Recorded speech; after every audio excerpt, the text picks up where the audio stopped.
This show is part of the Head Stuff Podcast Network. Hello and welcome to Shite Talk, an Irish history podcast. My name's Kevin Larney and this is another film club episode from behind the paywall from about a year ago. This is up on the Patreon. It's an episode about Barry Lyndon, the Stanley Kubrick film that was set and filmed mostly in Ireland, turned 50. Apparently it was released 50 years ago today, although it also looks like it might have been released in July 50 years ago. But 1975, 50 years ago, either way. And we did this episode last Christmas, but we're putting it out on the main feed now for the anniversary. Maybe it'll be on over Christmas, and you can go and watch it for 3 hours. It's pretty good, you know. It looks class. Well, here's an whole episode about us talking about it. But we did this episode with our friend Colm McGlinchey, who's a very funny comedian. He co-runs the Crunch Comedy Club in the Stag's Head in Dublin and the Unshaw Comedy Club on Camden Street, which are both class. There's links to both of those down below and McGlinchey's stuff. Go follow him, check him out. And yeah, here's our thoughts about Barry Lyndon. The episode's only about half as long as the movie, but I hope you enjoy and good luck. But because we want to talk to him about the Zodiac. Zodiac, yeah. But I think he'd be a hard man to keep on track. Because there was new information about the Zodiac, wasn't there? Somebody said it was their father or something. They found some... Oh, that's even newer. That's weird, yeah. Well, now, there's so many different classic murders out there that it could be Son of Sam or something. Actually, we know who he was. But I think there was something about the Zodiac, about somebody found something that linked their... About a year or so ago, they solved his... No, I'm thinking of who's the guy who jumped out of the plane. Yeah, they're right. DB Cooper. There was something like that recently. Yeah. But all news to me. Yeah, there's the children of DB Cooper reckon they've ratted their dad. They've ratted their old man out. Yeah. Who is he still alive? No, I think he's dead a long time. Yeah, I think they found the parachute. They had it in their shed or something. That's in the back. right. Yeah, But also, would they not have just ratted themselves out of a fortune then as well? I don't think they. Well, like what it was. It's one of these weird cases that everyone fascinates about, but it probably wasn't that much money, especially now with inflation. Like a lot of cash you can carry on your back. Yeah, but was it like 100 but also, grand? I'm sure it would have been fairly well laundered by now. Do you know what I mean? Like I'd say, it's not just sitting in a safe. Like it'd be hard to kind of. Was it cash or was it gold though? You'd make more money like setting up your shed as a DB Cooper museum at this stage than whatever cash you would have found up as well. If I was in the area, I'd take that turn off. Yeah, if I saw the sign saying DB Cooper Museum. It's funny because I'm of an age where I just think like before 9/11, airfare, nothing bad ever happened on a plane. That shit was happening like pretty often. Yeah, like just a guy would get on to rob a bank and then jump out of it. And then we did the Aer Lingus hijacking before. Mm-hmm. It seems bizarre that like it's 9/11 that got people to take airport security seriously. Now I wouldn't have flown that many times. Obviously I'm a bit older than you guys, but pre 9/11, I probably would have flown a handful of times. And I don't remember airports ever being easy, but that is because I have Irish parents. So even before 9/11, like you have to be there 2 hours beforehand. Do you know what I mean? That would have always been the way, like, you know? Yeah. But no, it was more the fact I couldn't bring a bottle of water with me or something. All that sort of stuff. Well, I remember flying as a kid and you could get into the cockpit. You could go up and see the pilot. That was a kind of thing. You could get lucky sometimes. You could knock on the door and they might go, fuck off, or they might go, I should go on there. You know it depends how drunk they were. Exactly. Yeah. It was a better time. Now, here's a wonderful tie-in to what we're going to be talking about today, which is Barry Lyndon. I forget her name. The female lead in the second half. Her sister died in 9/11. Oh, wow. She was in one of the planes. The female lead in the second half is Mrs. Lyndon. She was a stunningly beautiful woman, yes. if I think we're the same person. Yeah, and I had to give her a quick look up to see who she was. She was kind of the... I did the same. She was the it model of the time, if I remember correctly. Yeah. She was a model, and then Kubrick kind of said, I can make you act. How about you? Can you stand very still in a low-cut bodice for about an hour and a half? She's done it quite well, in fairness. She did do that great, yeah. But anyway, her sister died in that horrible tragedy. Okay. Yeah. So... Was she equally good looking? That's the real I'm not saying that makes a difference, but... I'm just saying... tragedies that day. 3. Did any Irish people die in 9/11? Yeah. Yes. Yeah, is the answer, probably. I think there's a guy, firefighters for sure. Yeah, they're all Irish. There's like there's a chaplain who was Irish as well, who like ran into the tower. I don't know. I think there's probably some people. I'm sure. Well, all the guys do crash the planes at Irish passports. So there's that connection. No, but I've never been in the countryside and seen like an impromptu memorial to someone who died in 9/11. I think that in a small country like this, with such a US connection, there would be something there. I couldn't tell you. I remember when it happened, because it happened in New York, and obviously there's so many Irish people there. If you believe that. But there was like rumors going around. Johnny's cousin from Roscommon died. He was a cleaner in the Sure. You know what I mean? Like, yeah. But none of them ever came to fruition. Yeah. Well, there's I heard it didn't happen at all. Stanley Kubrick actually just filmed all of it. He did it for a favor to get some lights off of the Mossad, some extra good cameras. But his last film was 99 and 9/11 2001. That was his final. He hung up his boots after that and died. His masterpiece. 9/11. What a 9/11 intro. I think there was some other connection there, but I can't remember. But Barry Lyndon, what a movie! 3 hours long. Yeah, 3 hours and 4 minutes. Two films. Two films. The copy you watched, I'm sure it was the legal one. Everyone paid €4 to watch it. Yep. Yeah. $3.99. Best $3.99 is spent. My one, I can't remember if it had the intermission. Yeah, it did. Yeah, it did. Okay. Well, you have the Blu-ray. No, I had a DVD box set from a long, long time ago, and that was one of the ones I hadn't watched yet. Okay. So I had to fish out an old DVD player. Sure. And made it happen. It's had you seen all of Kubrick's films before? I had seen most of them. So I'd say when I was about 18 or 19, there was a big deal in this country because Clockwork Orange was being released in the cinemas for the first time ever. Yeah. Because I think there was a period was it The Exorcist and Clockwork Orange weren't released in Ireland. They were banned. Or were they released for like a limited time and then they were taken off and never released? You couldn't get Clockwork Orange on VHS, for instance. Okay. So when I was about 18 or 19, Clockwork Orange was being released in cinema for the first time ever. And that was kind of the first time that I was aware of Stanley Kubrick. And then I went and looked at his, I'd heard The Shining and all that, but I hadn't kind of, knew much about the director. So then I would have went and watched The Shining and Doctor Strangelove and all that kind of stuff. But seeing Clockwork Orange in the cinema for the first time would have been, it was kind of weird. That never happens anymore because it's kind of hard to ban a film on an international level. Yeah. With the internet. Do you know what I mean? But it was... I feel, even nowadays, I think if they were going to try and ban a film, Clockwork Orange could be a candidate. Doesn't it open with like at least 2 rape scenes? Yes. Yeah. Like it's not as if it's like, oh, those stuffy shirts back then, they couldn't appreciate it. Like it's pretty out there in terms of... And an Irish man gets beaten up as well. Yeah, so, which you know, is honestly... too far. That was the only thing that was edited out. Make him, add in an extra scene that makes him a Protestant. And then it's good to fly. Yeah. But Lisa asked me Clockwork Orange, man. Clockwork Orange. Is this movie any good? I guess that's the big question. It feels like a question to wrap up a podcast. I know. It was one of the films that it was, when you say, I want to watch that film, but I'm not in the mood for it now. Yeah. So then you go and you watch American Pie instead. Do you know what I mean? It's sure. like, you watch something stupid that you shouldn't watch. Yeah. So I always had it in that pile. Yeah. And I was surprised when I put it on. And within 5 minutes, I was like, I'm going to watch all of this. Yeah. I thought it was going to be way slower, way more dragged out, because I can go either way with 2001. I know it's an amazing film. I remember seeing it in the cinema when I was a kid on a re-release, just not that old. But I was like, this is a bit boring. It's like, but I thought Barry Lyndon, it grabbed me. Yeah. It grabbed me at the start. Yeah. And then it lost me. Really? For about, I kept going back and forth. As soon as they were done with the cousin fucking stuff, Kevin was like, "Do you know what? This is it. What is this? This is all just set pieces and fucking pageantry." Yeah, it opens up with it opens up the second scene is him getting seduced by his cousin. I was like, "This is the greatest film I've ever seen him." Well, she gives him her neck scarf or her necktie, her ribbon, and that's apparently a big deal. Well, if you see a woman back in those days walking around without a ribbon around her neck, she's a hussy. Ooh. Well, okay. I didn't know what that was. I didn't know either. I thought it was like a garter or whatever it's called with the they wrap around their leg. She not take it from her neck? She takes it from her neck and plays high. I guess I was probably just imagining. Yeah. even this like highly sexualized scene, you're like, what if it came from her leg? You're fucking. So what's his name at the start is Barry? No, Redmond Barry. Redmond Barry, and he is a soft man.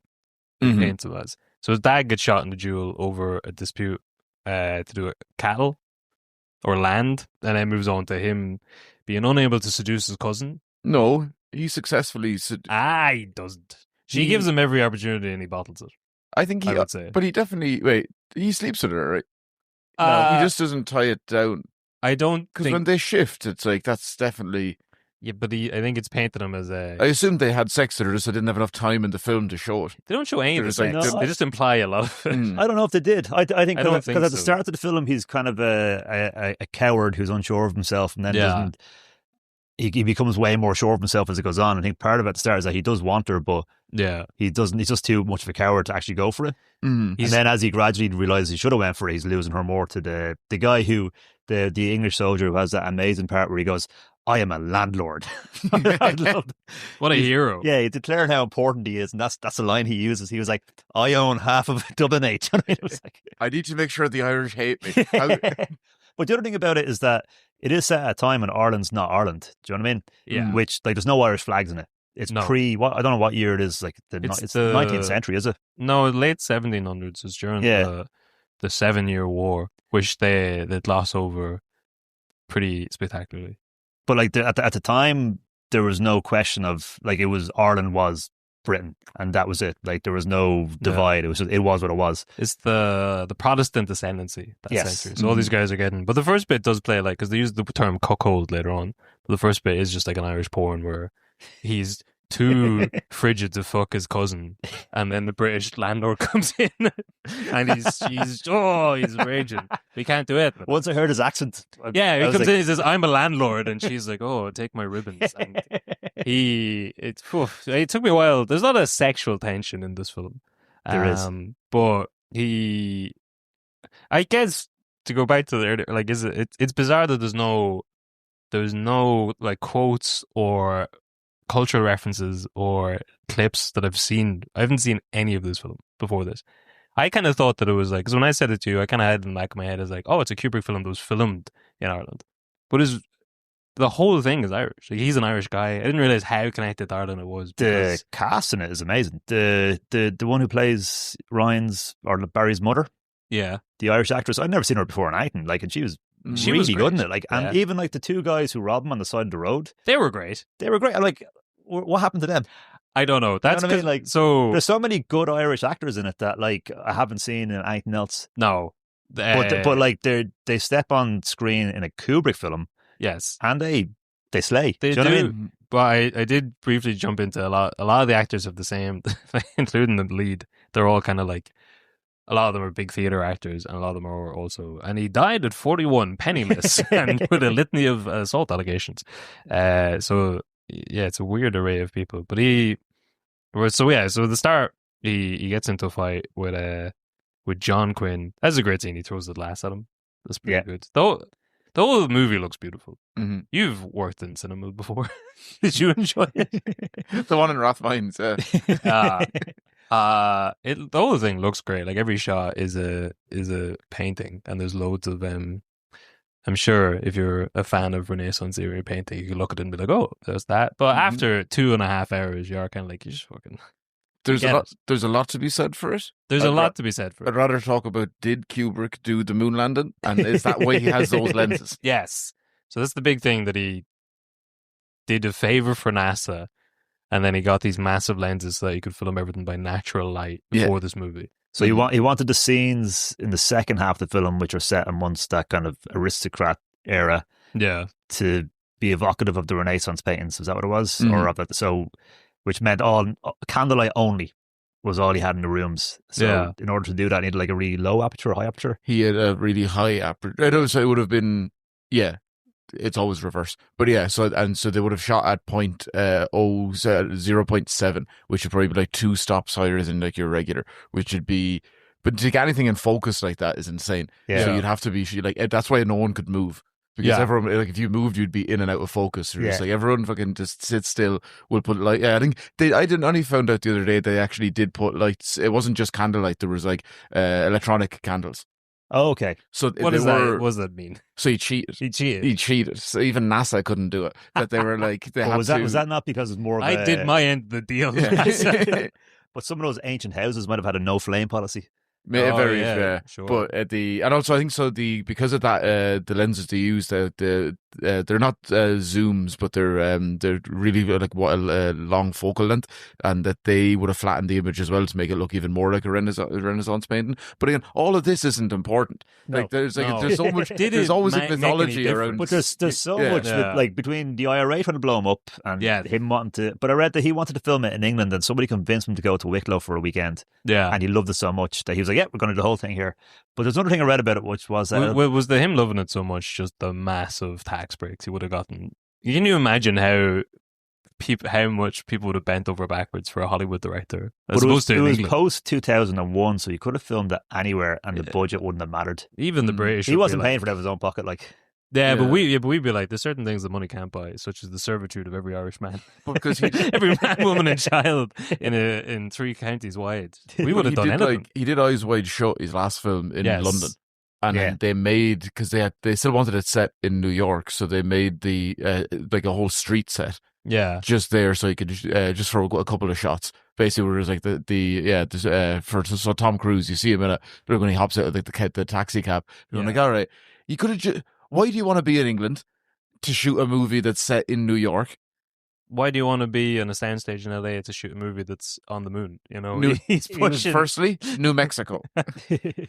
If you buy that, sure. He was afraid of flying. Yeah, he cycled everywhere as well, didn't he? Did he? Yeah, I think for a period of his life, I think the IRA had a car bomb threat against him. Yes. So what? Do you want to tell that story then? He got threatened. So you might know better than me. So the IRA weren't happy with him making the film, especially in Ireland, because of, I don't know, it depicts Ireland run by the British. Sure. Wasn't it Clockwork Green? Don't know. Yeah, they probably were annoyed at Clockwork Orange, right? Maybe they thought 2001 was a bit too long. Well, I suppose the IRA didn't like British flags in Ireland. Yeah, there's a lot of British flags in it. There are. Yeah, and I think they had tried to film a few scenes in the Phoenix Park that they couldn't do because there was too much. There was too many ways for the IRA to get them there. Which is because I would imagine if Kubrick had filmed in the Phoenix Park, that would have been amazing. Like, so from what I know, he got very paranoid with the IRA coming after him. It's kind of weird the IRA went after Kubrick, though. Do you know what I mean? Yeah, it's like ISIS going after The Weeknd or something. Like, it's, you know what I mean? It's, I don't really. You're not going to win any fans. You know what I mean? It was a very easy explanation as to why there's British flags in it. But there's so many different kinds of British flags. I'm sure that they weren't consulted. There should have been an IRA consultant. There should have been an IRA consultant on hand. Yeah. It's shot across several. Well, yeah, so it's shot across Ireland, England, and Germany, and there's lots of beautiful scenes. But I think most of it though was Ireland. Most of it is. So there's parts that I thought, oh, that's obviously not Ireland. Then I was reading, actually, that is Ireland. Like, as in, I think there's a few like maybe establishing shots in Germany and England, but most of the manor houses and stuff are here, are they? I think all of them. There's one where he meets with Germans, and in the background is the Sugarloaf. You know what I mean? Yeah, to be fair, anytime they were walking or traveling by horse anywhere, it did look very Irish. Yeah. But I suppose the overarching, we still have never found. That meant that he was here for a year, and you never hear stories about, like, Irish people. Would you have recognised him? You'd recognise him. You couldn't just Google him back then. You would have had to have an encyclopedia with a picture of Kubrick in it. It was 1970s Ireland. If there was a man wearing like chinos, you'd be like, he's a foreigner. He must be the film director from a lot of those hippies coming over here. Yeah, there's no way you'd miss him. It's as if there was a whole lot else going on. What about like just people lying? Oh yeah, people being like, no, I remember I served Stanley Kubrick. I gave him an Irish coffee. Oh, the time I was heckled by Stanley Kubrick. I was telling them about the time I was locked up taking care of an old hotel during the winter, and drove me spare. Next thing I knew, up on the screen, there's Full Metal Jacket. Rip off. But it's insane. It feels like this movie. It's crazy. Half of this podcast is built around the fact that, like, isn't it mad that Irish people have done anything? And we love banging on about, like, Joe Dye, Love in Dublin. Entire industries exist for the fact to be like, what, you see his second cousin? Irish. And yeah, you never hear any stories about this or see anything from it. So here's Excalibur was kind of the same though. The people don't. Well, talk Excalibur about it was only filmed there, but like compared to this, filmed. But compared to like something that's set and features heavily Irish people, and this is Kubrick's filmography from that time. 64, Doctor Strangelove. 68, 2001: A Space Odyssey. After that's A Clockwork Orange. Then Barry Lyndon. then The Shining, Full Metal Jacket, Eyes Wide Shut. So it's sandwiched in between, like some of the biggest movies of the 20th century, and no one talks about it. But it wasn't like that is crazy. It was a bit of a commercial failure, was it? But even still, we'd latch onto that and be like, I can't believe that more people aren't pretending that they've seen it and liked it, as I will be doing for the next year. I don't understand why Virgin Media don't show it every second week they do the Snapper. Do you know what I mean? Yeah, just it show should it be the Snapper eyes. Barry Lyndon and fucking Sing Street, like a triple header Christmas bonanza. I'd say if you looked at the RTTV guide, they wouldn't even be showing it now. They'd just be doing reruns of the Late Late Show from the 90s. We need a Barry Lyndon remake with Barry Cohn. Oh, yes. I think you could do a remake of it, cut out about an hour, add in Cohen, Cillian Murphy. And it would change the film almost entirely. Get it out now while the Irish men fetishization is going on. Like, yes. Oh, 2 halves of the film. Keown plays him in the first half, and then Mescal in the second. Yes, for no reason. When he becomes a seducer. Yeah. So he starts off. He runs away. So he gets in a duel with Quinn, and there's maybe 3 duels throughout the film that are kind of mirror each other. So his dad dies in a duel. He gets in a duel with Quinn over wanting to bang his cousin, and then later on his son comes back and has a duel with him. So he gets tricked into thinking that he kills Quinn.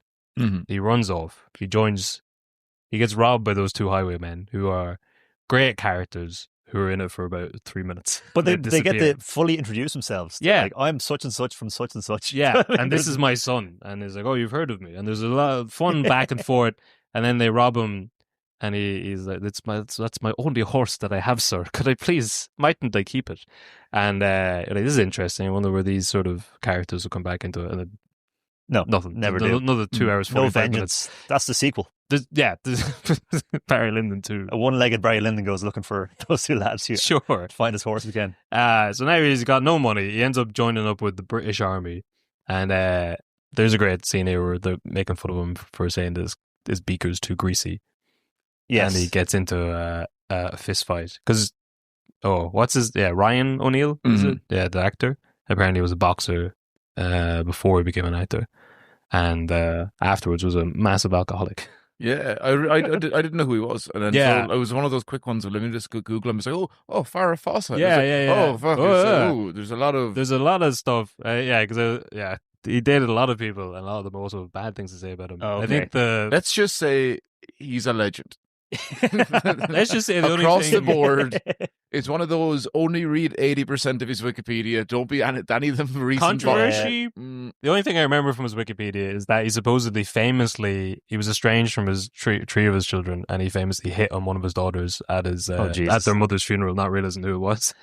Actually, that could happen to anyone. It could happen. That's the Irish inbred from he's still method acting in the future. Like, so he joins the British fighting the war against the film. There's the Prussians. There's the Prussians and the English against the movie glosses over it, so there's no need for us to understand what the war to understand the wars. Because in the movie it just says it would take a philosopher and a genius to explain these wars. It's just like there's a war happening. It took me about 10 minutes of Wikipedia to go, I don't care. Exactly. I went at the 7 Years War first. I was like, okay, perfect. Now I was looking at the 100 Years War, then the second 100 Years War, and then as part of that I went down and saw, I was like, this is Napoleon is only a section of one of these things. Sure. I was like, no, I don't got time for that. Because I don't have time for Napoleon. Never mind, like, if he's only one section of one part of this whole thing.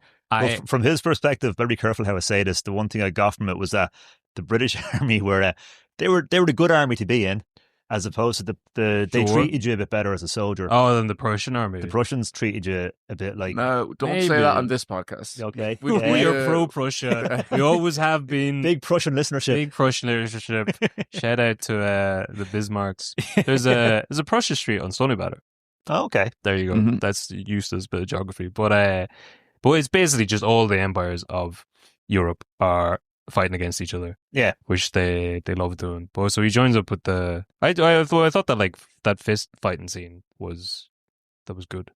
There's a few scenes around there that were really good. There was one long take of like rockets going off and explode, or not rockets, cannons going off. Yeah, IEDs coming in. There's when they join up with the The guy who he knows from back home. Yeah, his uncle. Is it his uncle or is it his? It's one of his. It's just some lad he knows who he kisses on the lips real strong. That scene was. There's another great scene. Yeah, so your man is dying, and he says to Barry Lyndon, "Sure, I'll be dead in a few seconds. Give me a kiss there, boy." But when they first meet, or at some other point, and not just a kiss on the cheek, but it's like a proper lip kiss. But as in, like, he's like, "I'm gonna die. Get the kinkless out of your pocket there." You know what I mean? I want to finish it off. Like, but it's about 5 minutes earlier, he says, "Kiss me," and they just hug each other. And then, so when it comes around the second time, I'm like, oh, it's an old time. Like, now he now he's about to die, so you got to give the man what he wants. Which even, again, that's why haven't I not seen that as a clip of a moment, because it's just like, we'll never meet again, my boy. Kiss me. Yeah, like, I reckon it's more of like the shifted a man in a ditch. The scene at the end when he's with the kid and he's like, kiss your dad. Yeah. Or not the end, in the middle where he's like, kiss your dad, and he won't do it. Then he goes again and he gets rejected again. Yeah. Like, how have I not seen this? There's so many bits. How have I not seen it? Well, there's a lot of Dublin bashing in it as well, which I think is pretty funny. Oh yeah, you can get the road to Dublin, or there's a few lines about Dublin at the start. There's a lot of you live a good life up here. As soon as go to Dublin, I just thought that was your man's dying wishes was to have a go kissing him. Yeah, and then Barry didn't even hesitate. So was that a common thing back then? I guess maybe he was like, "Listen, if you ever know someone's going to die, whatever they say, just do it, no matter how filthy it is." Yeah. But now, to be fair, it's not as if he died a heroic death, because maybe that's what you're talking about. They're marching on the I don't know, let's say French army, and they just get shot. So they just keep walking at the same pace. Why didn't they run? But then his uncle gets shot, whatever, and Barry picks him up and runs off into a ditch and kisses him. He's not subtext. Yes, I guess. To be fair, right, I'm gonna, just because so many Kubrick nerds would be like, it's the best film. Maybe I'm missing something in it. I thought it was fine. I thought it was. I'm sure there's an awful lot in it that probably has a lot of subtext, but a lot of I would say it's in my top couple of Kubrick films. Do you reckon? Yeah. A lot of the analysis I've read of it now, trying to understand what I missed, a lot of it is like, it's short, and he's just trying to get into the aristocrat, and he can't. Who gives a fuck? Well, it's kind of like he's not like a decent guy who's hard. Like, it's not a. But it's like a Talented Mr. Ripley or Saltburn type story. Yeah. Where it's just that he doesn't get there. Well, he gets there, but it's like he gets in there, but he'll never truly be one of them. But he's also a dick the whole way through. So it's not as if he's like, oh, it's hard for even a decent person of low born. Yeah, you're never overly sympathetic to him. He barely understand why he's doing what he's doing at any point. He just sort of goes from one event to another. It's very rare that you get to understand what he's even motivated by. Well, he's trying to insulate himself around wealth. Yeah, but and then he gets to a point where he has it all, but it's all reliant on, he doesn't have a title. So then he wants security.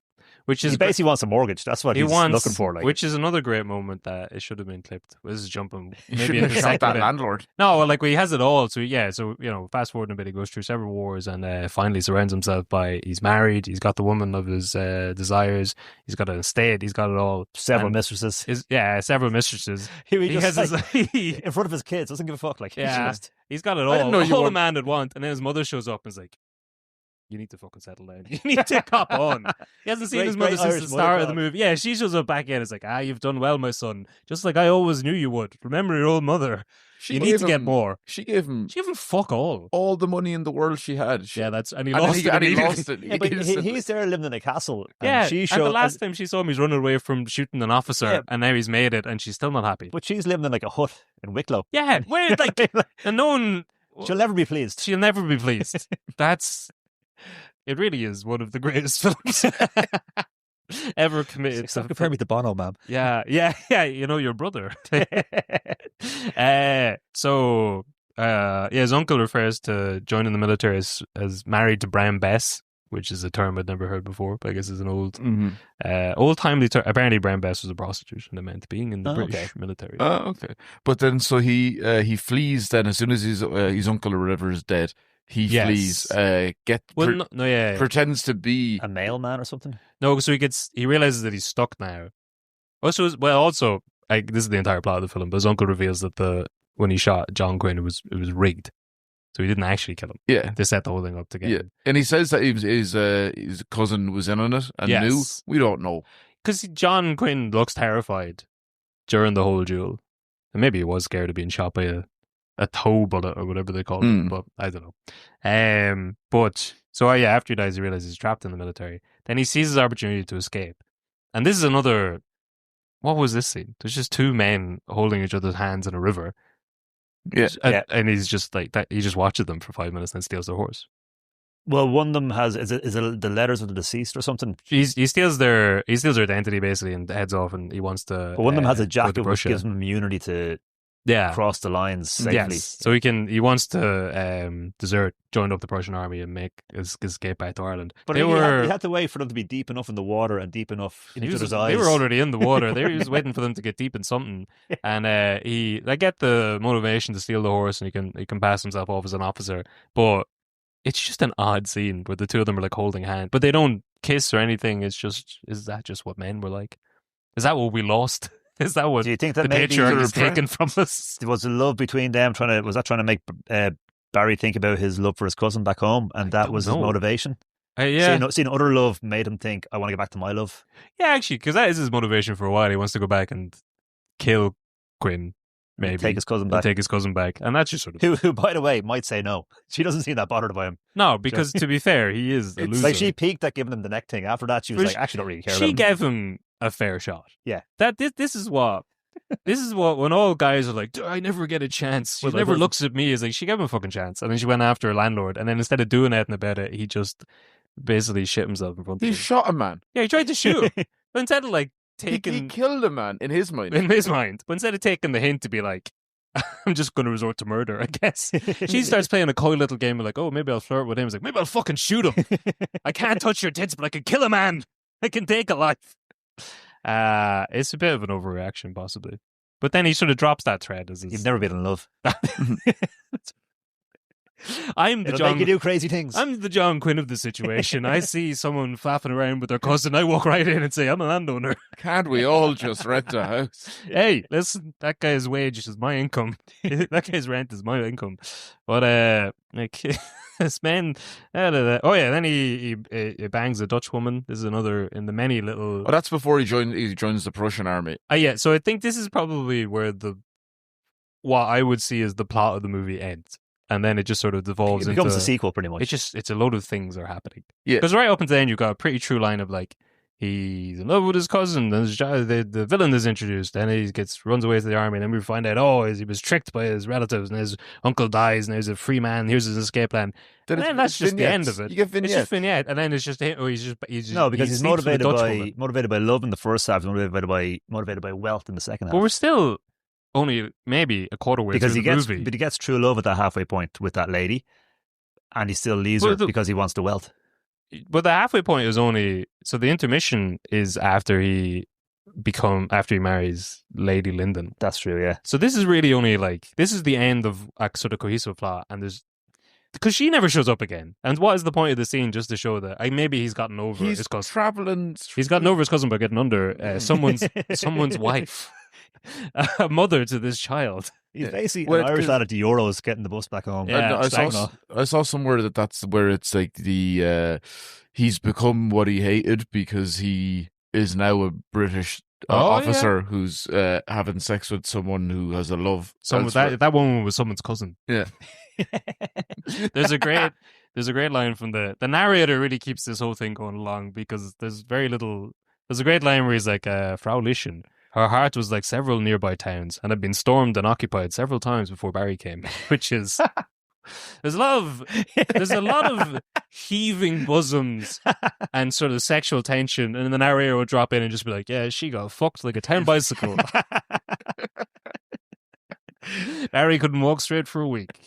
It was a British voice narrator, was it? It was. I looked him up, and he is again just like a big theater. Was big in radio. It seems now like I get where the IRA are coming from. Not enough drunken Irishmen. There's an awful lot of drunken actors in here. The narrator should have been an Irish voice. Yeah, you know what I mean. Yeah, because it does open up with their like and this is basically the Irish middle class. Even they're fucking each other's cousins. Yeah, it's like this isn't the low level. This is like we've got castles and everything, and we're still giving it to our fucking cousins. They're actually in one of the first scenes, the two robbers, the gentleman robbers, were Irish. Of course. That's the only Yeah. he's robbed by his own. Yeah, that's true. Then they have a way with words, but they are still at a base level thieves. I like Highwaymen.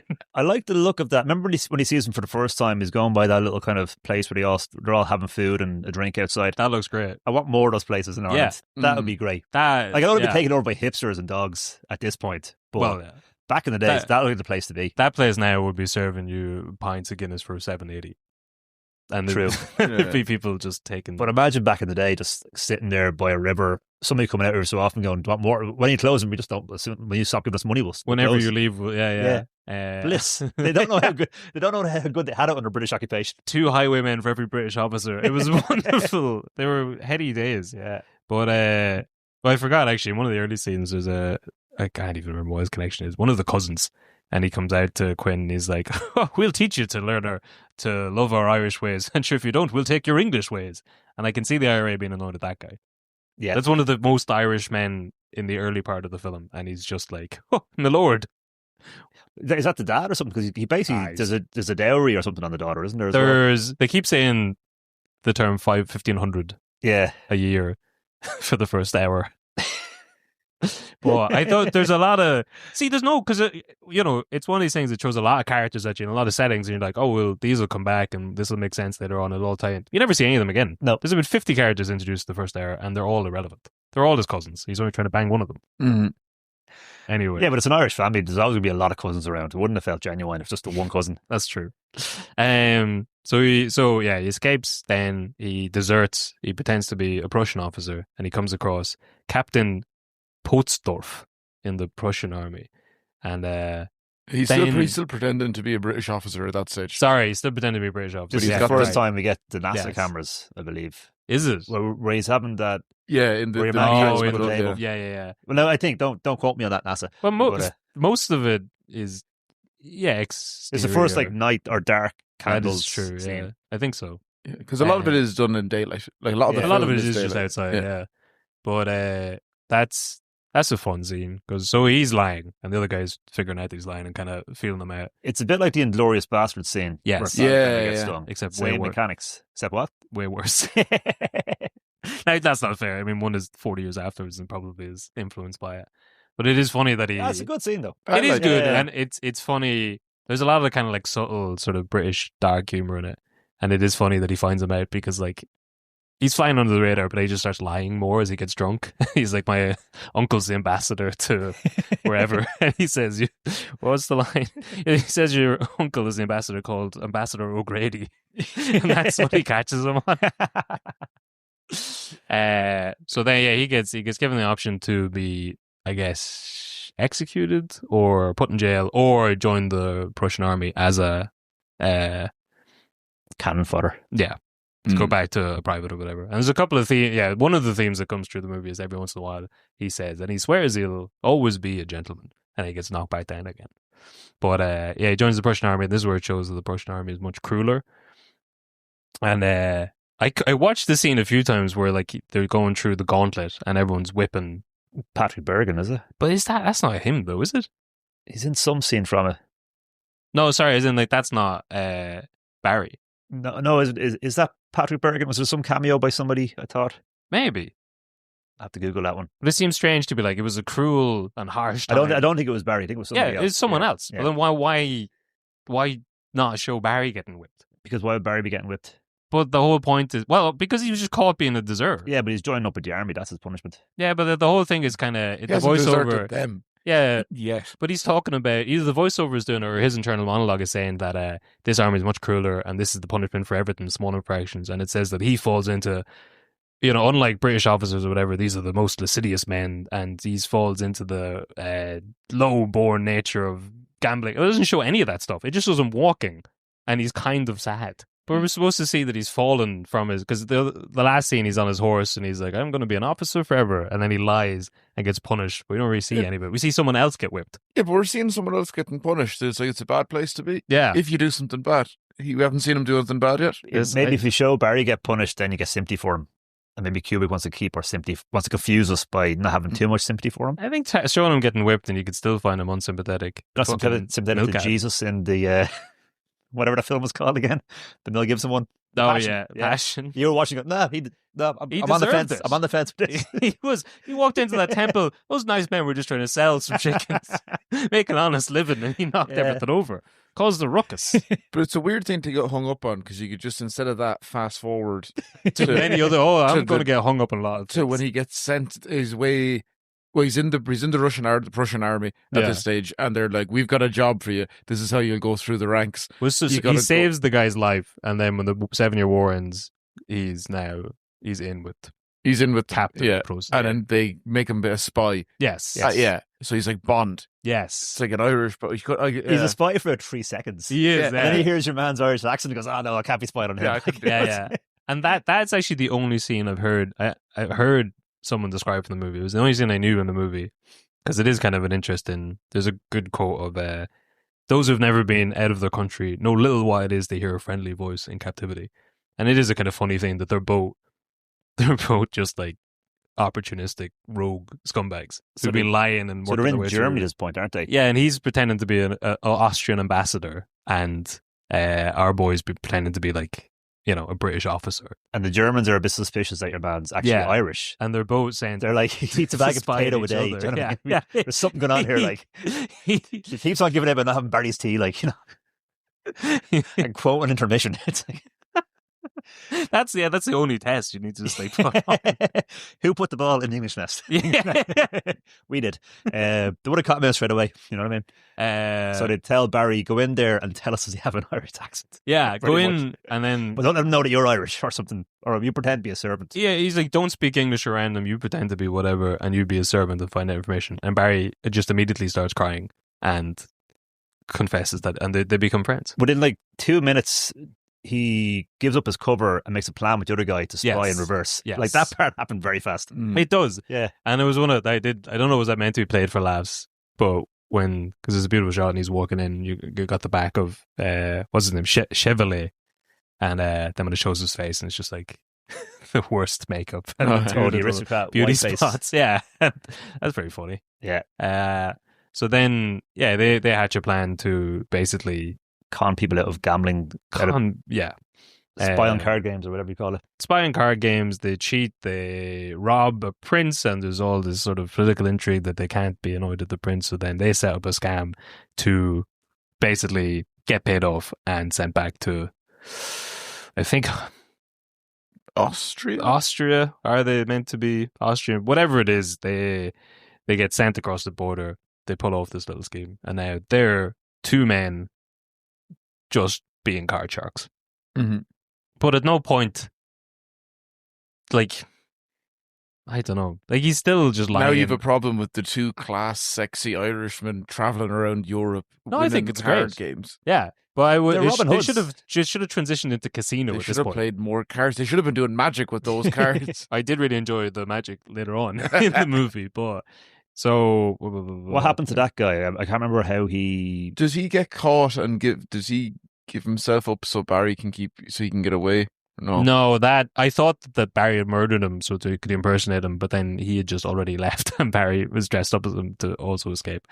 There is a nice little, so Barry becomes this kind of like right-hand man, so whenever he gets whenever he gets challenged for cheating or whatever, Barry will sword fight them. That's a nice little comparison to, like, he's not bare-chested fighting in a field anymore. Now he's an elegant gentleman, but he's still basically the same kind of, I don't know, he's still using violence to solve his bits. I was really struggling to find any sort of continuing theme in this because it is just a series of things that's happening to a guy. All of this is going to be irrelevant by the second half. But it makes him more cunning in how to scam the aristocrats. Sure. The richer people, like, as in... Because he's not part of that world up to that point. And now he's in that world, but it's not enough to be in it. He needs to also get on top of it through scamming them. Yeah, but there's plenty of stories about people, like The Great Gatsby. You know, people are, no matter where you're born, you can sort of get into society, but you are often excluded from the high tiers of it. But Barry, he's not a good man, so you don't give a shit. It's like this card swindling, like he's a bit of a dickhead. You're robbing the rich, though. Yeah, but like, But rags to just because you go from rags to riches doesn't mean you're a good person. I know, but why should I care that he can't get into upper aristocratic society? Like, he's not a good I don't know, guy. it looks like he's having fun, though. Do you know what I mean? It does I'm look kinda like he's having fun. Yeah. That is true. He's having a good He's time. having a way better life than he had. I know he's killed a few people and all that, but he's He's living large. Yeah, he is. He's got So far, he's not that bad of a guy. No, he's not. But right, so he's And that painted his woman face- broke his heart to begin with. that. So you got to give him that didn't That's help. true. You Yeah, gotta it give took him a while some to go leeway. over that. Well, so now he sees Well, lady. the guys in the lake might not like him too much because they got out to find they had no horse or That's jacket. true. That's Yes. Yeah. But at this point, in this part of the movie, he sees Lady Lyndon, and there's also the voiceover says, to make a long story short, which is almost literally at the halfway point. So Yeah. it's an hour and a half into a 3-hour movie. I don't know if that was meant to be a joke as well, but So Lady Lyndon is like the Anne Nicole Smith in that her husband's like literally on the precipice of dying. yes. And yeah. Barry's like, I'm in. I mean, But he doesn't look that old when we finally meet him. He's in a wheelchair and stuff, is he not? he is. Is that was he in a wheelchair? The Yeah. guy who has the heart attack. Yes. Yeah. The first time we see He's him, not like crazy old, but yeah, he is. he's been pushed around the garden. Yes. Mm. And then we see him at the card game where he basically confronts Barry and says, Yeah. I know what you're up to. Yeah. And And then he feels like he's in a different movie because that was an era again. I'd lost interest, and then he came back and was like, "This is fun. He's great." Yeah. When he's going off about like, I'd rather be taken for a fool than a cuckold, and he is some great dialogue, and he's really sending it like an old theater actor. But he feels like he's part of a more fun movie, And to be drops all honest. of his medication at the same time. By Yeah, going like a like con- "Whoa!" I was expecting him to like fall over with a heart attack, but that's fun. That's a fun scene. Oh yeah, well, because he is in a wheelchair. Because then later on, Barry loses his leg. So parallel to he's now. And then so her son hates him because he Yes. liked the old man in the wheelchair. Was this, so because this he knows what he's up to. And also Yeah. his son Yeah. sees him Everyone having an affair, does. like yes. So in the most obvious way. this is the intermission. So he shifts Lyndon's wife, and then there's a break, and then we come back, and it may as well be a different movie.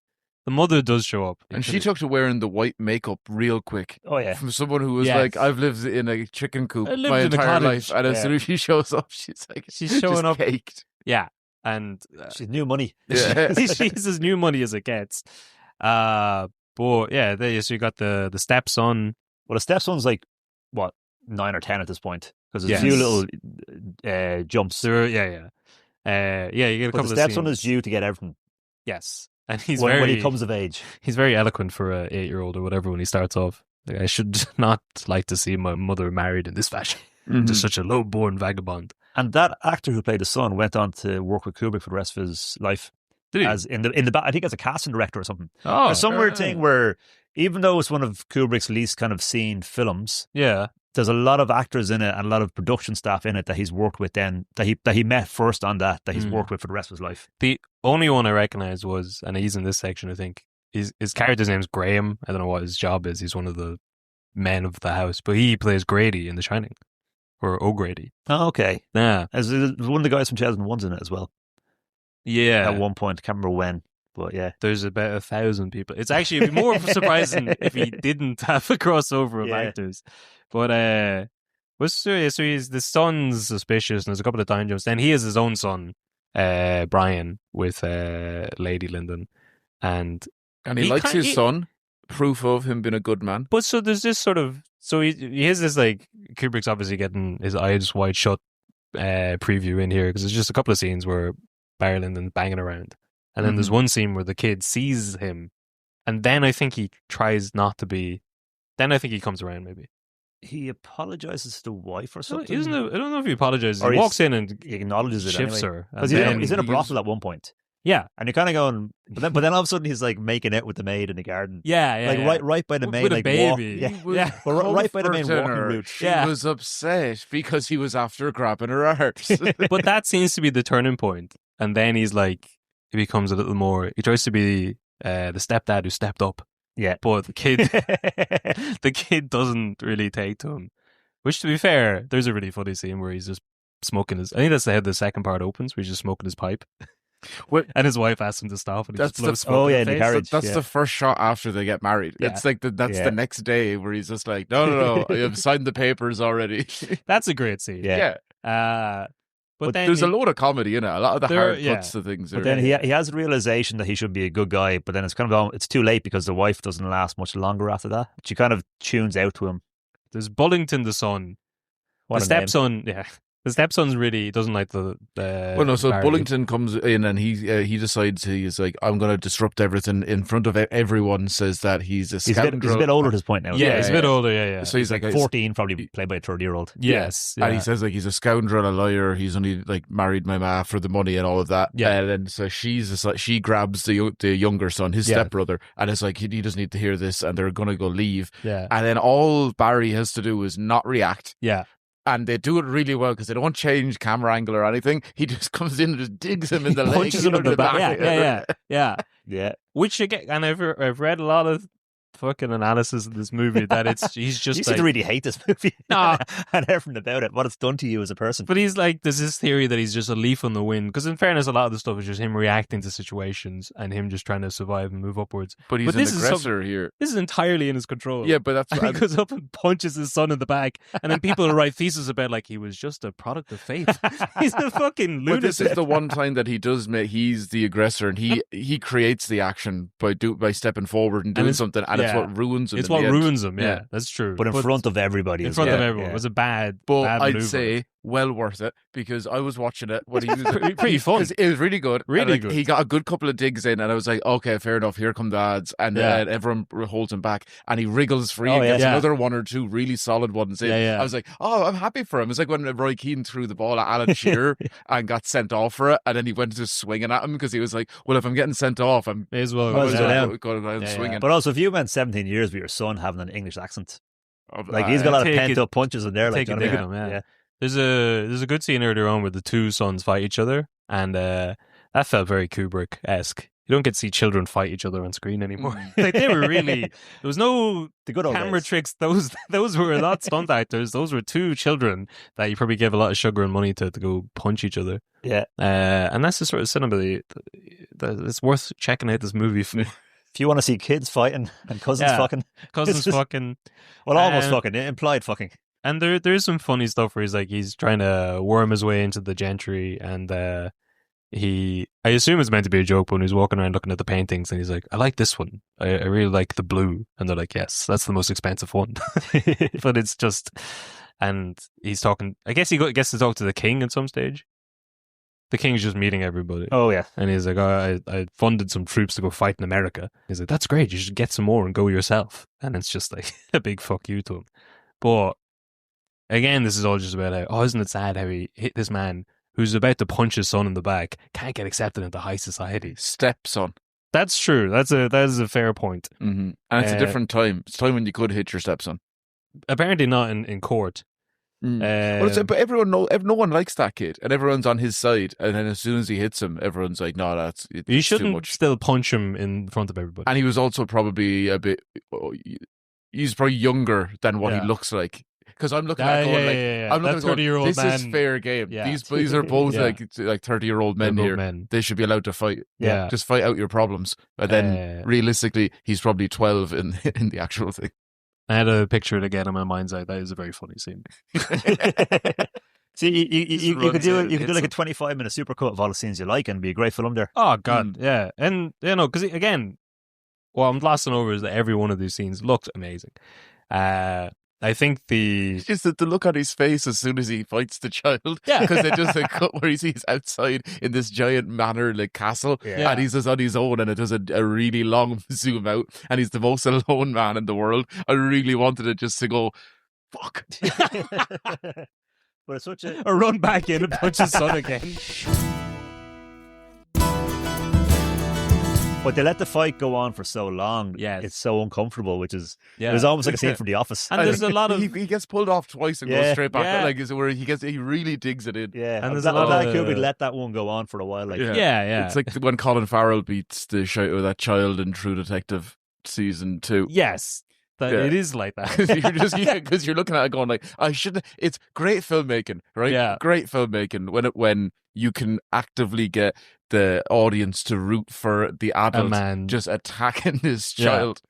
And then he puts on the knuckle dusters for the dad. Yeah, arguably one of the redeeming sequences in what was I thought was a good season. I enjoyed it. It had that. It had Colin Farrell doing a load of coke. It had its moments. Yeah, I like. It's just a True Detective season 2 now. Yeah. Had its moments, but yeah, there was something just needed a bit more of an edit or something. Yeah. There's a massive shootout scene that I Also, guess the first one really heavily relies on like realism, and then the second one there's like a terrorist attack in downtown wherever the hell they are. no, the big shootout scene where like no one of importance gets shot for like Yeah, but an they hour. also kind of gloss over. It was like that would be in the news cycle for years. There'd be Oh, like, but the A terrorist attack, and who are the terrorists? Well, it's this small ginger child. and then I'd say we're almost finished, but there's also probably like an hour left at this point. Oh yeah. So this is he's been disgraced, 100% his own fault. And he's been giving away all the family money Yes, to but buy now, to buy his way into the ascendancy. and everyone's turning the screws now because he's fucked it. So What is the history behind the white makeup on the faces? I don't know. Look great. Okay. It just looked good. Everyone gave out when you use the other color. So They hadn't discovered that one yet. One man came along a few years later with boot polish and took the Change it all. Parliament by storm. I imagine it was because of like if you have a darker complexion, it means you're out in the fields working. Yeah, so it's distinguish your class. Yeah. That's what I don't know. Is this true? That's what they say about blue blood. That if you were pale and indoors, you could see the blood in your veins. So like you can see blue blood, but if you're out in the sun or whatever, you've got a tan. Okay. And it doesn't look like. Roofs were a privilege back then. Yeah, pretty much. So the paler you are, maybe but then beauty spots, I'd say there's probably, you could trace that back to some king or queen who had one. You had one, yeah. Oh, it's great. You know, imagine when the fad happened back then, the fad took so long to travel that, like, unlike now where fads happen for, like, you know, Nelly wears a plaster on his eyebrow, go back 20 years ago. Yeah. It's a thing for like a month. Do you Yeah. know what I mean? Like, Yeah, sure. whereas back then it was probably like 20 years of people wearing plasters on their eyebrow. Do you know what I mean? Yeah. Sure, like now, if you make a Hawk Tour reference, they're like, what the fuck? What are you, a grandparent? It delete your fucking social media. So now he kind of he pours his life into his son, the one that he likes, and he buys him a horse. There's a great line where he's like, 5 guineas shouldn't stand between 2 gentlemen and their drinks, which is good. Yeah. He buys the horse, and then inevitably, obviously, the kid sneaks out and gets on the horse too early and basically dies. Yeah. Has a really weird injury where it's a brain injury. Yeah. But he's fully cognizant, fully aware, he's able to talk, and it just takes like 2 or 3 days for him to die. Yeah. But it's like his skull's been crushed. It's pretty graphic. And, well, because I went to see The Shining for Halloween, so only a couple of weeks ago. And at that scene, when the kid's lying down, it really reminded me of like the early scenes with Danny Torres when he's like sick. And I kept thinking, God, that was a much better movie. Amazing. Amazing that it's the same director within a couple of years of each other. But he dies as a modelling scenes then. People point to this scene, I think, where O'Neill is by the kid's bedside as like his best acting in the film. So it's not great. He's not a great actor. He's not a great actor, but he does, you know. He basically got like a Raspberry Award for this. Did he? Yeah, I would say he'd done exactly what Stanley Kubrick wanted of him. That's probably but true. I'd say that's more on Stanley Kubrick's. I'd say like I wouldn't imagine because he can take as long as he wants to make a film. Yeah. So I'd say he and he can also change people as well if he wants. That's he true. said that the film that he thought they shot was entirely different than the edit that came out. Oh yeah, So, sure. he was like, they filmed loads more in different takes of everything. Yeah. So you don't know how it's like, it could have been way funnier. But because you can tell like that all of those moments that are funny in the first half, or even like the first 2/3 of the film, Yeah. that if you were filming all of that, you're like, this is going to be a banger. This is going to be, it's only fun. Why would you doubt We're him? robbing people. Yeah. We're getting robbed. Yeah. I'm having sex. I'm a British officer. I'm a German officer. It's a who? I'm a It's rogue. fun. Yeah. It's Yeah. good crack. And then all of a sudden, you're like, okay, just at the very end there, it's about And what's this movie going to be? Oh, it's the same movie. I've been here for 4 years. part 2. No. We'll have an intermission somewhere. See, I kind of thought I wouldn't enjoy part 2 because it switches from like that kind of the war and being outside, and it switches all of a sudden to all these manners. Yes. So I thought I'm not gonna like part 2 as much, but I'm the opposite of you guys. I actually quite did like part 2. I like Yeah. part 2 as well. Yeah. Like I know, like, but when it first done that big switch, and all of a sudden they're in this like the garden, Yeah. I was like, oh no, this isn't this is like. Yeah. But then as I just got into it, I thought the scenes were beautifully shot. I thought there was still that little That's bit of wit in them, and I said the little interactions between people outsmarting each other and stuff. I Yeah. was still into it, I even think though there was less cannons. I think the mistake that I made is that I watched it all in one sitting. When I broke it up and did it in two, and it was great because as soon as the really fun parts were over, I was like, all right, I'm going to leave this now. And then came back and only saw the serious part at the end. We were like, and that was interesting because it's like, is there a genre type for it? Like for Talented Mr. Ripley and Saltburn, it's like, what do you call this genre of film? Because they're all the exact same thing. I don't know, the period dramas. Where someone, but it's specifically following their protagonist. Somebody trying to rise through. Yeah. But it's a society riser or something like that. Like something. Sure. Because there's and we have an episode. Think of that with better English. We'll be doing a regular episode about a guy like similar to this in the new year, and I think it's always interesting because some people believe who they are, some people don't. In this, it feels like no one does. No, it's like in like Talented Mr. Ripley, you can see that some people really believe him, some people don't. In this, it feels like no one's got his back, and he's just completely on his own. Yeah. So I don't know why it takes so long for everyone to be like, it's only his wife, I guess. That she has all the money in the estate. Yeah. So she believes him. But like everyone else doesn't believe, but he would have been fine if he hadn't punched his kid in front of everyone. Yeah. Like, that's his mistake, really. I mean, there's no coming back from that one. Yeah, but there's lots of like subtle jabs about different bits. But you could just be like, but you remember who he was saying just like 2 seconds ago? He was goading me, child. Because he doesn't meet your man in the restaurant and he invites him over for dinner. He's trying to redeem himself after punching the kid. And he just kept asking. Yeah, that was a good scene. That was fun. The man just keeps shooting. Oh, we're busy Wednesday. Thursday, busy Thursday too. Yeah. It's because he comes from like deep in the shot, kind of out of nowhere. We're going to see Daddy and her too. We won't be able to make it. Do you know what I mean? I heard it wasn't good. Well, we have to see it anyway. Fill him out the sequel. He had a great line that I'm going to start using myself, where he said, "It's like, we're going to have drinks or cards on the 25th of next month if you're free." And he said, "Oh, I'll have to check my calendar, but I believe I'm busy." He's like, I don't know. It's such a big fuck you. I don't know. I don't even know what it is yet. I have no recollection, but I'm going to be busy. You couldn't say you're washing your hair back then because we're all wearing wigs. No, I'm washing my wig. I'm powdering my face. His kid dies, his other kid's estranged, his wife tries to poison herself. Some great acting there from her. They skip back. I won't have a bad word said about her. She was great. A fine performance. Yeah. This gets back to the stepson who that guy Grady brings the news to him. Then he comes back out of whatever his self-imposed exile to challenge his dad.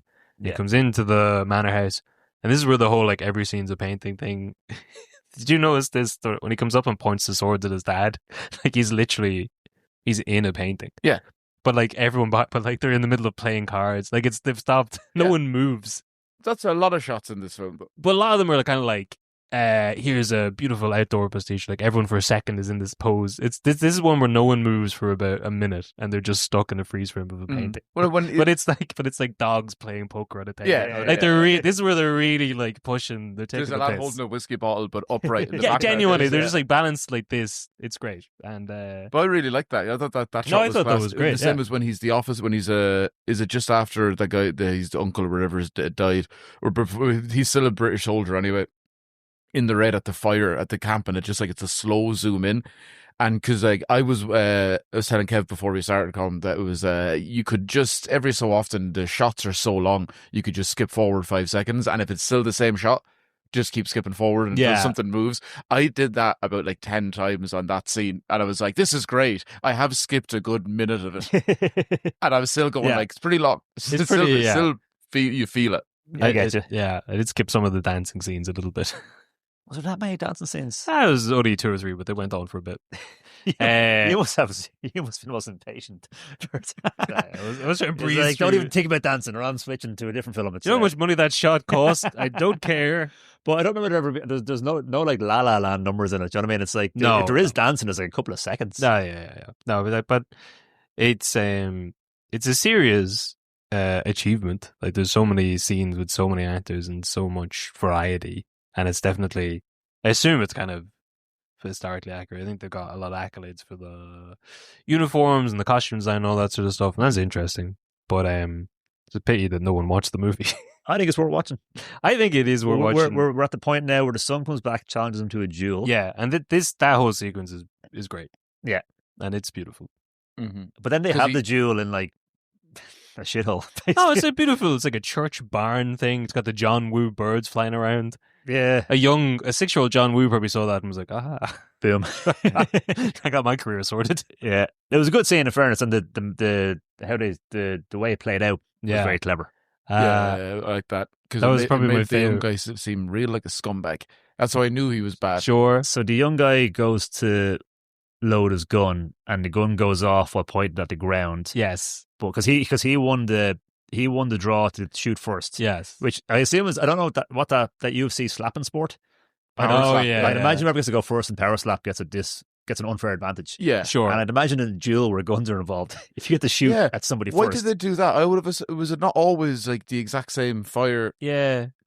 This is a way worse way of doing it. It is a way worse. So somebody way gets to doing go first, but then because he's loading the gun and it goes off at the ground, that counts as a shot. Which is my favorite line in the whole film of like, you fire, your pistol is fired and that counts as your shot. And it's so well done because he's shaking the whole way through and he gets the coin toss and he's like, okay, all right, I can do this. And he misfires his gun and they're like, yeah, sorry. I like how your man you took your shot. He's and so strict with the rules. Yeah. It's like, no, that's the rules. You're probably going to die now. That's you the can rules. have your go if you survive. Surely I can go again. He's like, oh yes. Yeah. Once he's After shot. he shot him.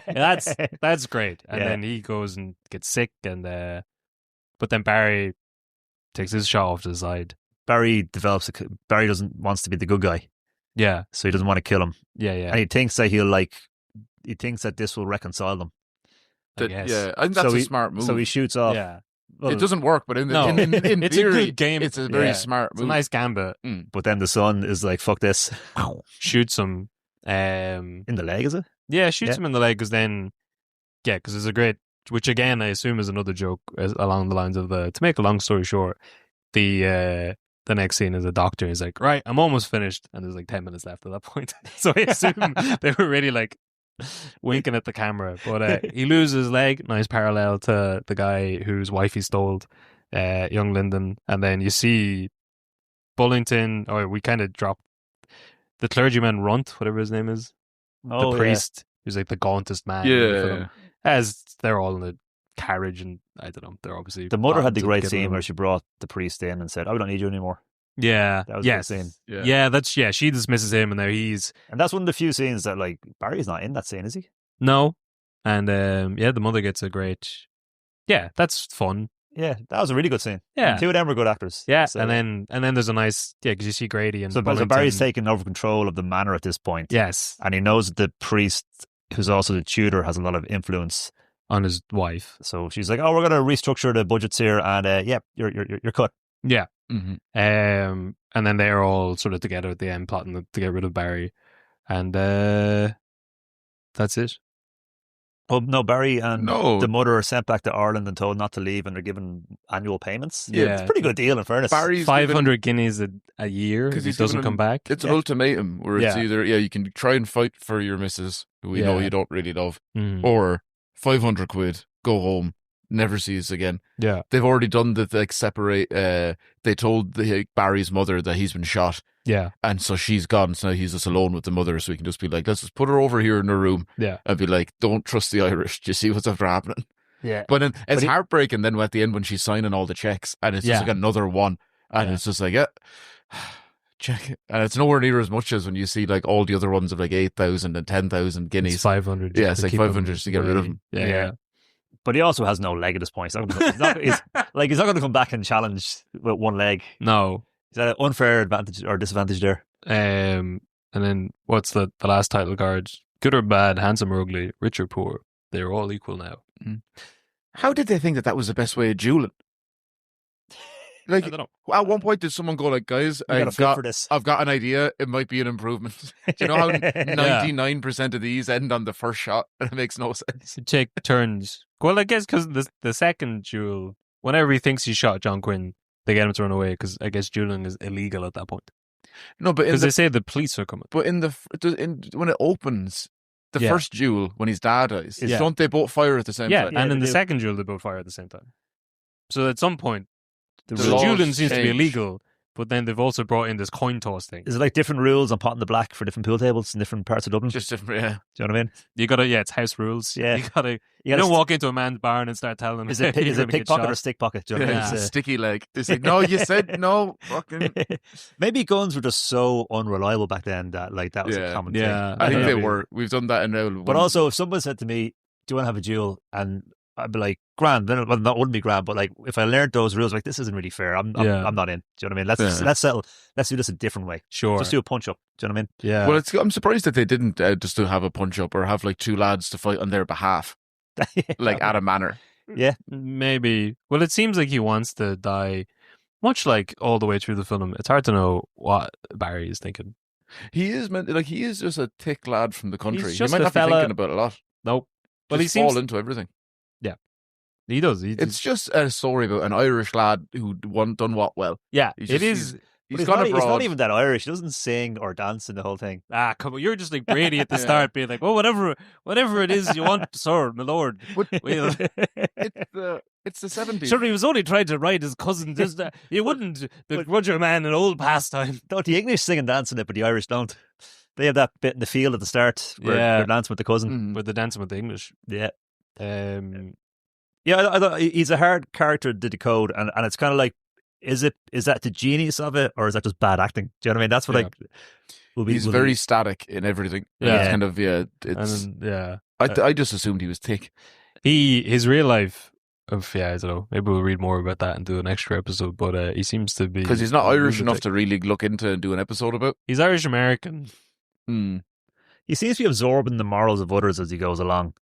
Like he's just like a blank canvas, and then when he sees other people kind of being, he becomes more immoral as he sees others doing it. I don't know. He's kind of he just parrots whatever the actions of someone else is. So he's if it's okay for him to do that, then I'm going to do this, and we'll keep on crawling up the ladder. So he's almost a blank canvas at the start, and then just gets. But obviously, But it's like every action he does is kind of this, like he's, even with his wife at the end, that he sees that she's only married to him for his money. So he's like, oh, well, it's okay then if I just marry her for her money. Because it's like, even in that sense, he's not a bad person because he only fucks over. Is that right? Are there any innocent people? The kid he punches. He deserved it. He had it coming to him. We said that. He's a bad stepdad. He's a bad stepson. The stepson was going to inherit all this stuff without doing any work. Yeah. Whereas at least Barry worked his way up the ladder. The stepson was just like, I don't want to do any work and I get all this. He didn't know about the graft. Yeah. Yeah. He's the Irish mother, I thought, like she was, because even though she knows her son is climbing the ladder, she wants what's best for her son. So she was always going from a place of love. Yeah, sure. Every Irish mother's dream for their son, for them to be English, to marry an English woman and have take a all her lot money. of land. But it'll be interesting. So it's 50th anniversary of the movie next year, which is insane because it does hold up. I think it does. Technically, like there was that long shot of during one of the war scenes of like a fire over here, cannon going off over here, shooting, and like it didn't cut, and it was must have been a huge undertaking back then. Yeah, and it still looks pretty impressive. Like, it looks amazing at any. I think there's a website where you can look at every shot, and it looks like a painting. I'm surprised it's not on in the cinema with it being 50 years. It will. It's in the IFI in February. Oh, okay. And it's in Adley all over the place. Yeah. Will there be a renaissance for Barry Lyndon? Yeah.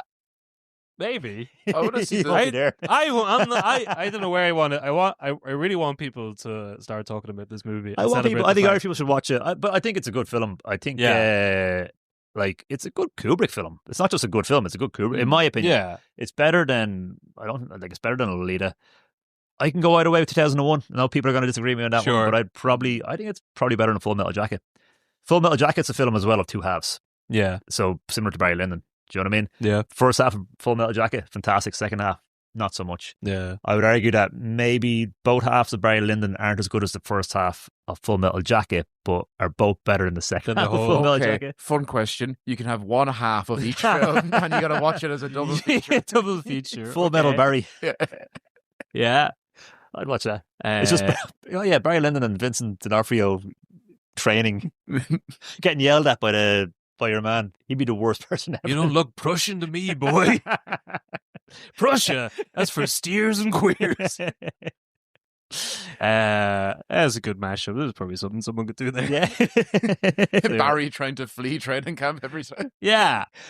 In fairness, in a time where like he'd outsmart them. He'd work out some way to climb the ranks, and he'd end up being the fucking lieutenant. but in Yeah, a he'd time become the aggressor. But like it's a crime, and you can be hung for it. And he manages to flee 2 armies. Yep, he's a that's good true. man. He does. He manages to worm his way into. And again, up until that point, because he gets screwed over by his cousin lady and the English soldier, the real villain of the piece. And then he gets double screwed because he gets all of his money is robbed. So Yeah. he's only seen the worst part of the world. Well, again, he doesn't get screwed. Like the first time, he loses his chance because he's an idiot. But the duel is to decide that, and they feck him over in the duel. That's but if he had it's just- a rigged duel. If he had just been a little more, If he Chill. just slept with his cousin. yeah, but she's coming on to him, And it was right he's there. Getting, Again, it was right there. He's getting all frustrated because she's chatting to the I British want to officer. distance myself from the opinions. You shouldn't be sleeping with your cousins. all right? It's the 1700s. I don't care what the reasons are. All right. But like for the most, so he could Aristocracy. he could have stayed in his peasant town or whatever he was in Ireland and had a pretty banal life Yeah. as a farm boy. Whereas instead, he went to 2 wars, He did. survived. Yeah. He He made a kissed lot, his uncle. made a lot of money, got laid a few times, lived a good life. Yes. And and then he lost a leg at the end, but still, though, Yeah. he done more in that couple of years than he would have achieved in that had he stayed home and just That's worked true. the farm. Yes. Yeah. Was a pretty stupid question. You know when the people say like, "Oh, there's no stupid questions." Sometimes there are. When the doctor at the end was like, "We're going to have to take your leg," and he said, "For why?" Yeah. That's yeah. To stop you from dying. Yeah, He's do you like, remember "All getting right, okay, fair enough." shot? For what reason? Yeah, he's not the smartest man. No. Yeah. So where was that scene at the end where he gets into the carriage? That looked like it was filmed in Germany or something, because it was like those kind of German-looking old houses, Hansel and Gretel kind of style. Yeah. Yeah, because then I was wondering whether they actually did film that part in Germany, or did Kubrick recreate it over here? Because that part would have been in England, I guess. Anyway, Yeah, it was that more- would have been because he was in. Oh yeah, because it's before he's sent back to Ireland. So I'm not sure where because it did that. like there's stuff that he recreated over here that you'd be like, that's definitely over there. Then you see what they built here, and it's like, Yeah. I don't know. So that's why I was curious about that one. When you think of every frame, like when they say, we're going to said that too many times in it already, but like if every new scene Almost is as a if- different frame of a painting. Yeah. But if He's a that's real true, artist. and then you think the very last shot is a freeze frame Yeah. of just like him getting into the carriage when it's all just gone to shit. He's still going back to Ireland with loads of money. Yeah. But like the height he's fallen from, that's not a great shot. Where it's like, it's the one thing where I was going like, I really thought it was going to end really strong. And Yeah. going like, it's like he got right to the end. He's like, fuck it, that'll do. Get someone else. Get the B cam operator. He'll just the second unit director. He'll figure something out. They can't leave you with a moment of inspired beauty, because that's not the emotion he wants you leaving the film on, because that's Yeah. not Barry's emotion. So they should have shot that on like a iPhone 7 or something. Do you know what I mean? Just be really Wow. grainy and shaky in portrait. No, have him But what is the emotion? a he Del wants to Boy leave it on? style fall, where he goes to take a step on his non-existent leg and just falls over. This time trigger. This time next year trigger. Oh god. I'd say the movie would have been better if it just ended with "You've got a pony in your pocket." You go, but what is So many supercuts you could do of it. Do you know what I mean? what is the emotion that he wants you to leave with at the end? Because the very end, the very last epilogue title screen is basically just, and then the end, they're all dead. Like, what is the point of this movie? But it's not a happy ending. It's not a sad ending. It's just a kind of But is the whole point was just so that he could show off how beautiful a director he could be for 3 hours and recreate? Because I think it's so. he was, because he wanted to make a He Napoleon wants to film. do a Napoleon film, And I think you kind of get the feeling that wasn't working out. So you go, what's next after Napoleon? Ireland in the 18th century. Well, so he'd already done. Well, echoing what's happening in our own time. I can't remember. Someone else had done a movie, I think, called Waterloo, and it had been a massive disaster. So they had to back out of that. But he'd already done the research. So he was like, "Oh, what if we just had?"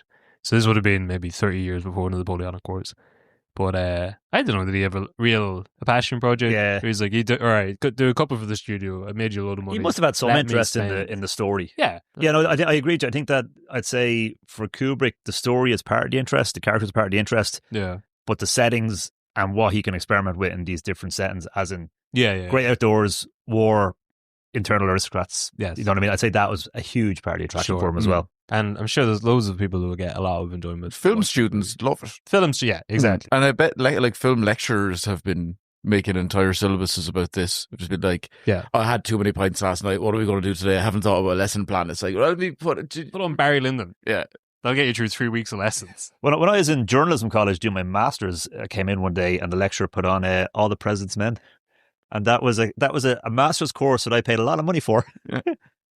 That's the highest level of like secondary school religion. Yeah. We're going to watch Gladiator again. All the President's Men. Yeah. The Watergate one. Yeah. Yeah. Dustin Hoffman and it was about how the two journos uncovered it.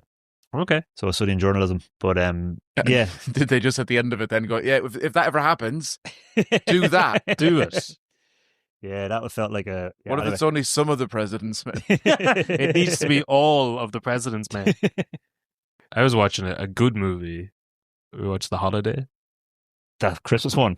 Is it? That is the Christmas one, is it? Yeah, it is. That was a film that there's all these Christmas films that come out that no one really gives a shit about and they don't really make much of an impact. But then because streaming services recycle them every year, they become almost cult.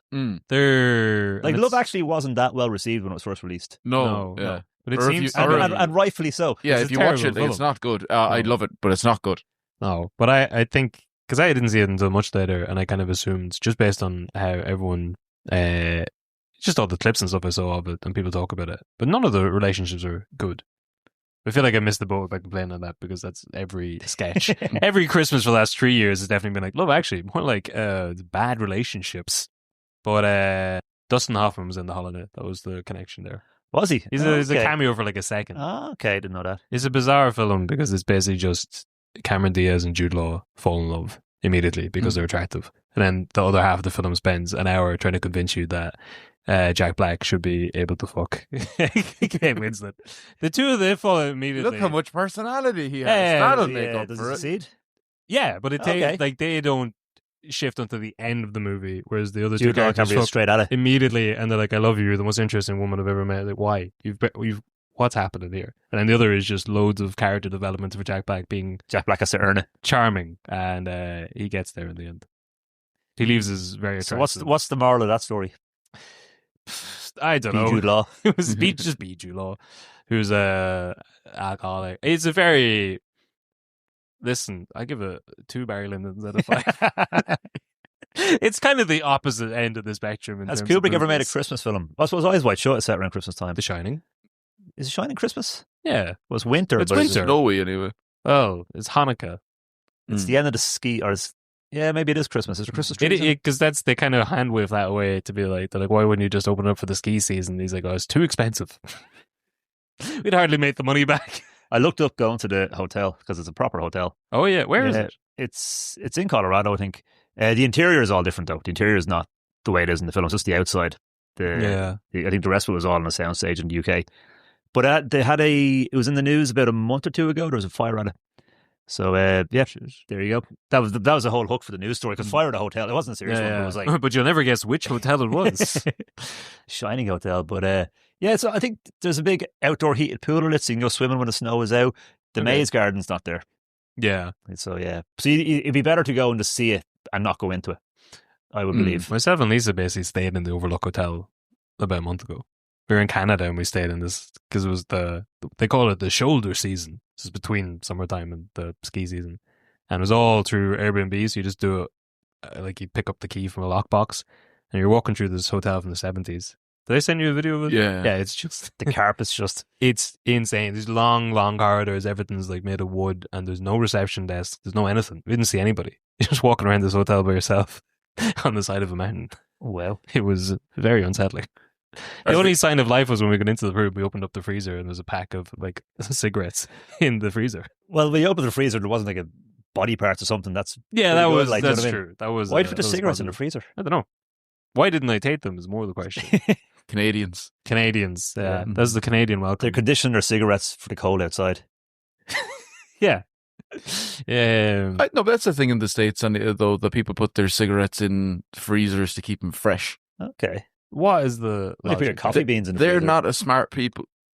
That's fair. Mm. That is fair. I can see how the fluctuations in temperature might affect them, but surely to put them in a press with your pasta, I don't know. It's But sure, but if you're going from frozen to on fire, that's more of a jump than room temp. That's how you get the nice cool flavor. You got to of, beat the cancer. Marlboro. If you freeze the carcinogens, do they burn slower if they're frozen? I don't know. Fuck it. I am so annoyed I didn't take. They were definitely haunted. I mean, Haunted cigarettes. Oh, great, Grady cigarettes. Well, I tried to watch we were going to watch a different film for a Christmas themed episode. Christmas at Castle Hart. It's a Hallmark movie. McGahern's in it and a couple of other Irish, but it's so bad. It's not like to no fault of McGahern. I didn't even get to his part. I stopped after. Is this is like half the Hardy books in it? No, none of them, Okay. and that's the real problem. McGahern was the Charles Lyndon of that film. Stuart Townsend's in it. The guy who was going to play Aragorn in Lord of the Rings before they confirmed Viggo Mortensen. King's X, South African. Yeah, Charlize Theron. Yeah. So he had some fall from grace. He had, because he was going to be like the next hit boy. Right. And he's from, is he from Drimna or where is he from? He's Dublin anyway. He's somewhere in Dublin, and he's going to be in Lord of the Rings, and he's going out with Charlize Theron, and then he doesn't get Lord of the Rings, and he spends the rest of his career basically doing like French made-for-TV films or like a South African alien movie. There's always this shit you've never seen, and it's all in red on Wikipedia. A South African alien movie that isn't District 9. Like he's still done better than us. But he was with her for years, and then they split up because he was like, "Oh no, I don't want to have kids." And then as soon as he left her, he just got like a younger. They're all hot. He John Delaney. But he's got a young hot woman and got her pregnant. He John Delaney. He was like, I don't care about Charlize Theron. I don't need it. And Charlize Theron played a mentally handicapped woman in Arrested Development and won all our hearts. Yeah. That was her breakout role. I can't remember in Arrested Development. She plays it's one of those. Yeah. I don't know. Surely she was famous before Arrested Development. What was Monsters and all that? Or Monster? I would think she's been around a long time. She's been around a long time, but she also is in a TV show that no one was watching for an entire season where she plays. Because the whole thing is that Michael thinks she's British, and then halfway through the season you realise that she's actually just. Okay, vague memories. I don't know if that's the sort of thing that an A-list celebrity would be doing at the time. But to break in, you have to start somewhere. You got to start somewhere. Well, this show that no one's watching. No, 20 years, people have learned. Ron Howard was basically saying there's a lot of like I think he had a lot of sway over that. That's true, but I think Hollywood has a weird respect for Ron Howard that I don't get. I know he's been in there a long time. Happy days, man. I know, but like he seems to be. These days are ours. He seems to be the Hillary Clinton of Hollywood. Like he seems to be. Hillary Clinton's the Hillary Clinton of Hollywood. But I was going to say about that Christmas at Castle Hart one, that it's Stuart Townsend in the lead. And across from him, his love interest is Lacey Chabert, who was she was the voice for Meg Griffin in the first season of Family Guy. She used to be in a. What was that show? She's in Mean Girls. She's one of the other. Yeah, no, but there's what was that show that was on years ago? That Matthew Fox was in. Your man from Lost. No, before with Lacey Chabert and. Party of Five. Yeah. Okay, well, she's been like really busy for her entire career. It's always just like if you look her up for filmography, TV and films, she's always doing stuff, animation, doing all of that stuff. It's still, it must kill her. Because as soon as I saw it, I was like, hold on, wait, she did one season. Mila Kunis has done 22 or 23 seasons. Quick Google, she makes about 250,000 per episode. Yeah. Just voicing Meg Griffin, probably saying 5 lines of dialogue once a week. Yeah. And it's just like the money, you'd never have to work again. But she has to work again. That's how she gets the money. No. Outside of that gig, you'd never have to work again. Best case scenario, I hope that my Wikipedia page someday will be like filmography. He's keeping busy. It's just he's tipping away. You haven't seen any of them, but there's no shame there. He's doing fine. But I think as a comedian, if somebody says, "Do you want to be in a film?" You got to say yes without even checking. Oh, it's a big page. Yeah, it'll turn out to be like funded by ISIS. Who's that right wing guy that's on Rogan all the time? That has his own production company. Oh, fucking the other guy who does films for Shapiro. Yeah, Ben Shapiro. One of his videos. Walsh. Is it? Oh, hey, Ben Walsh. Gig's a gig. Yeah. I found this a while ago that there's two Jonathan Glatzers directors, and one of them's directed like, if you look at the Wikipedia pages, one of them's directed like episodes of Breaking Bad and a couple of other things, Better Call Saul, and then the other one's the really famous Jonathan Glatzer, who did like the massive movie about the Holocaust last year. Oh, the Zone of Interest. Son of Interest. It's Yeah. huge. Jamiroquai video and Under the Skin. On the Skin and Sexy Beast. Was that it? I haven't seen Sexy Beast. Hers pretty good. It's great, but it's just funny to be like the other Jonathan Glaser's in probably the 98 percentile of his business, and then there's another guy with a similar name who's just like. Are the two of them having like a standoff with changing their names? I don't Because you think by so. now one of them would have said it'd be just easier for to change my name. Yeah. Maybe. Right, you're Jonathan B. You're Jonathan Smacks. yeah. If there's both go, well, if neither of us will do it, we'll both do it. Yeah. But that's any final thoughts about Barry Lyndon? No, other than I thought it was pretty good. Yeah. I thought I was surprised how much I liked it. I think it's worth a watch. Yeah. But you might hate me for saying that. No, I think that, I mean, no one's going into it with their eyes wide shut. People know what it's about. But like, even if you're because you hear so much about the shots in it that you're like that. I was thinking it's going to be just long, drawn out, but I was surprised how much into the story It keeps I got. ticking along. Yeah. I think if you could see it, and it'll be in cinemas next year. It's worth going to see. It's too long for the cinema. There'll be an intermission. If the intermission's an hour and you can go for lunch and come back. I had planned to week. watch it in 3 and I watched it in 1. Mm. I just sat down one night and I was like, I'll watch like an hour now, an hour tomorrow, and then I just got into it. Yeah, because I've done that before with like The Irishman and a few other like long films now, where you just go how to watch it as to watch it as a miniseries. What's a good point and to jump someone off? just gives you like this is the end of the episode. I kind of did catch myself and be like, all right, I'm tick. I googled how to watch Barry Lyndon as a miniseries, and no one's updated that somehow. For some reason, no one's gone back, and I should have done. You can jump in, get ahead of everyone for next year. Just say watch it as a 2-parter. I think the intermission's a good part to start. I rewatched The Irishman actually last year. I think I watched because there was so much like kind of the first time it came out, it was hard to kind of like people were really divided on it, and I gotta say I enjoyed it more the second time. Yeah, I really. It is. I don't think it's some of the scenes in it are as good as Scorsese gets, but as a whole film, maybe not his best. But there are scenes in it that are. Yeah, and you just have to get rid of the whole idea of caring about the CGI. It's bad. Yeah, and it's not a big deal. Yeah, though. it's just what it is. What it is. Other than that, I can't. Yeah, I really enjoyed it. I had the Godfather trilogy were on Amazon and they were going in like 4 days. Got them done, 3 of them back to back. Well, yeah, it was like 3 nights in a row, maybe 2 sittings a night. I had no gigs those nights, and it was because I hadn't seen this since I was a kid. Sure. And I know I can download them, but I was like, I'm too lazy. So if when Amazon it's tells me there, it's gone, it's gone. Did you watch the TV show about the making of the Godfather? The one with they made it for like the 50th anniversary of the first one a couple of years ago. Miles Tanner is in it. Paramount made it, but it's like an 8-parter about just like the actual making of it. Because the mafia, it's a narrative. Well, they were behind it as well. Initially they didn't want it made because it's going to show Italians as bad people, and they're kind of like, it's going to show Italians as. It's actually pretty cool. It's pretty. What if we make you like gangsters and criminals? Yeah. Okay, keep talking. Wait, what if we started doing all the stuff that's in this movie instead of? You know how your weddings are class? We're going to really depict that for like an hour at the start of it. Like, it's a lot of fun. Yeah. I was trying to write a joke about The Godfather and the Troubles and living in the North, but at the end of Godfather 1, we're like, Michael shoots who's he shoot? The chief of police? Yeah, and they send him to Italy. In the North, if you kill someone, you just got bused to Dundalk. That's like, I just have to shot the head of the PSNI in Belfast. Yeah, but they're like, he's like, he has to disappear. He gets a plane to the other side of the world. Here, they're like, here's a 10-euro bus. No one will ever find you. You can't be brought back and punished. The roads are pretty bad around the dock, though, back in those days, especially. Yeah, that's true. You're taking your life in your hands. But you probably could have got to Sicily way easier. Yeah. Anyway, right.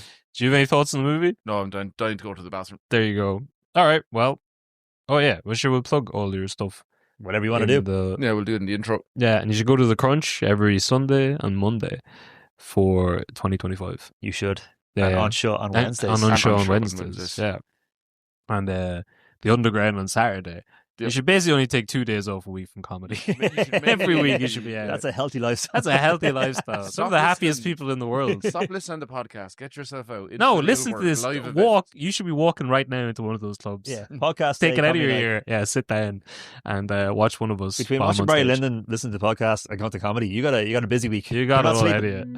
This show is part of the Head Stuff Podcast Network, a hub for the creative and the curious. Shows are produced in association with Headstuff and the Podcast Studios Dublin. Find out more or become a member at headstuffpodcasts.com.